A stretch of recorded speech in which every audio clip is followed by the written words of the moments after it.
पिछले एक महीने में गोल्ड प्राइसेस 12% से गिर चुके हैं। इस करेक्शन से गोल्ड बायर्स को थोड़ी राहत मिल सकती है। ज्वेलरी कंपनीज जैसे टाइटन और कल्याण ज्वेलर्स डिमांड रिकवरी की उम्मीद कर सकते हैं, लेकिन गोल्ड लोन कंपनीज जैसे मुथूट फाइनेंस और मन्नापुरम फाइनेंस पर प्रेशर आ सकता है। और गोल्ड ईटीएफ इन्वेस्टर्स के लिए बड़ा सवाल है, क्या ये और इन्वेस्ट करने का सही मौका है? लेकिन क्या रिटेल इन्वेस्टर्स को इस करेक्शन के बाद गोल्ड खरीदना चाहिए या नहीं? चलिए एक एक करके समझते हैं। फर्स्ट, गोल्ड प्राइसेस में इतनी शार्प फॉल आई क्यों, पहले वो समझते हैं। सबसे बड़ी वजह थी we all know easing geopolitical tension. देखो, गोल्ड यूजुअली तब बढ़ता है जब इन्वेस्टर्स वॉर, कॉन्फ्लिक्ट या ग्लोबल अनसर्टेनिटीज को लेकर वरिड होते हैं। ऐसे पीरियड में लोग अपना पैसा गोल्ड में डालते हैं क्योंकि ये एक सेफ हेवन एसेट माना जाता है। लेकिन अब यूएस ईरान पीस टॉक्स में प्रोग्रेस और पॉसिबल डील की उम्मीद की वजह से सेफ हेवन डिमांड कम हो गई है। जैसे जैसे ये टेंशन कम हो रही है, वैसे वैसे गोल्ड का रिस्क प्रीमियम भी कम हो रहा है। दूसरी वजह है इंटरेस्ट रेट एक्सपेक्टेशंस।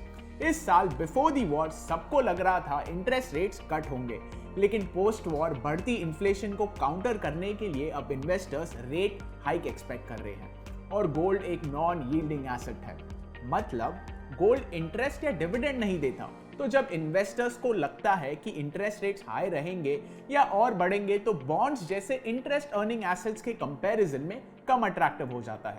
तीसरी वजह है स्ट्रॉन्गर यूएस डॉलर। देखो, गोल्ड ग्लोबली डॉलर्स में प्राइस होता है। जब डॉलर स्ट्रांग होता है तो गोल्ड पे प्रेशर आता है, क्योंकि दूसरी करेंसीज यूज करने वालों के लिए ये एक्सपेंसिव हो जाता है। अब आपको सबको पता होगा, यूएसडी आईएनआर एक्सचेंज रेट एक अनप्रेसिडेंटेड ऑल टाइम हाई तक पहुंच गया था, ₹96.84। रुपी पे पूरा साल प्रेशर बना रहा। चौथी वजह है प्रॉफिट बुकिंग। एक स्ट्रॉन्ग रैली के बाद गोल्ड इस करेक्शन से पहले ऑलरेडी शार्पली ऊपर गया था। तो जैसे ही जियोपॉलिटिकल फियर कूल होना शुरू हुआ और प्राइसेस वीकेन हुए, काफी इन्वेस्टर्स ने प्रॉफिट बुक कर लिया।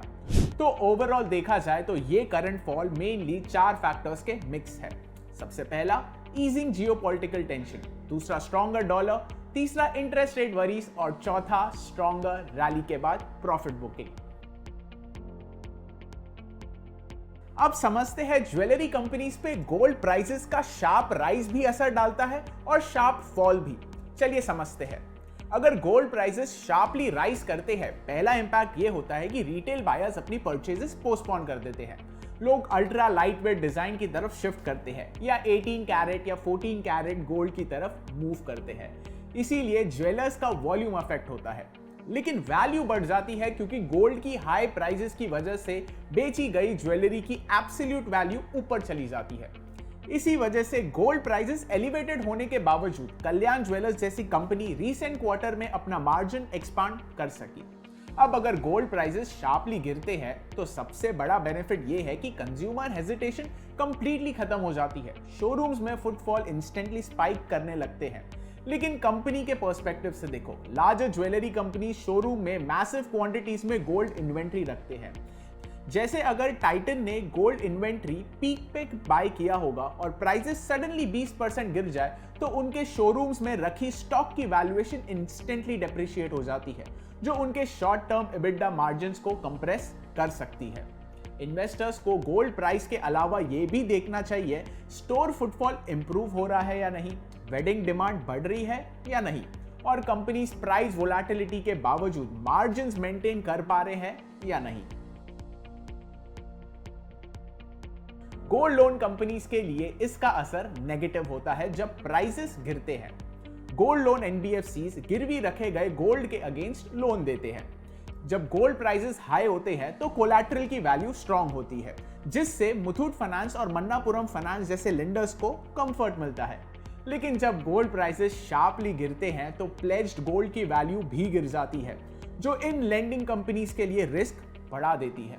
क्योंकि अगर कोई बोरोवर डिफॉल्ट करे तो कंपनी प्लेज्ड गोल्ड बेचकर अपना पैसा रिकवर करती है। लेकिन अगर गोल्ड प्राइसेस शार्पली गिर गए तो रिकवरी कुशन छोटा हो जाता है। इसी वजह से gold loan stocks sharp gold prices correction पे नेगेटिवली रिएक्ट कर सकते हैं। इन्वेस्टर्स को गोल्ड लोन कंपनीज ट्रैक करते वक्त loan to value ratio, auction trends, asset quality और गोल्ड प्राइस वोलेटिलिटी पे मैनेजमेंट का कमेंट्री देखना चाहिए। अब आते हैं गोल्ड ईटीएफ पे। गोल्ड ईटीएफ इंडियन इन्वेस्टर्स के लिए फिजिकल गोल्ड खरीदे बिना गोल्ड में एक्सपोजर लेने का एक पॉपुलर तरीका है, लेकिन ईटीएफ फ्लोस इन्वेस्टर सेंटीमेंट को भी दिखाता है। जब गोल्ड शार्पली बढ़ता है, कुछ इन्वेस्टर्स प्रॉफिट बुक करते हैं।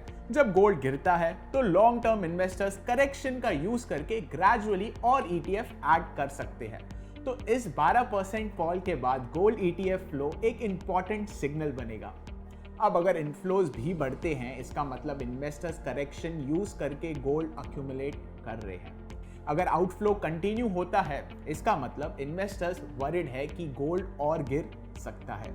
अब असली सवाल, क्या ये बाइंग अपॉर्चुनिटी है फॉर गोल्ड इन्वेस्टर्स? देखो, लॉन्ग टर्म इन्वेस्टर्स के लिए गोल्ड को स्टॉक की तरह नहीं देखना चाहिए, क्योंकि गोल्ड ना तो इंटरेस्ट देता है ना तो डिविडेंड। इसका रोल अलग है। ये पोर्टफोलियो डाइवर्सिफिकेशन और अनसर्टेन टाइम्स में प्रोटेक्शन यानी हेजिंग के लिए यूज किया जाता है। इसीलिए ये करेक्शन उन इन्वेस्टर्स के लिए अच्छा अपॉर्चुनिटी है जो ग्रेजुअली अपनी गोल्ड एलोकेशन बढ़ाना चाहते थे। लेकिन अगर डॉलर स्ट्रांग रहता है, इंटरेस्ट रेट बढ़ते हैं या जियोपॉलिटिकल टेंशन दोबारा बढ़ती है, तो गोल्ड में वोलेटिलिटी बनी रह सकती है। इसीलिए इन्वेस्टर्स को एक्साइटमेंट पे नहीं, एलोकेशन पर फोकस करना चाहिए। ऐसी ही इंटरेस्टिंग इनसाइट्स के लिए हमें फॉलो करें। This is Prithvi Agarwal signing off. जय हिंद।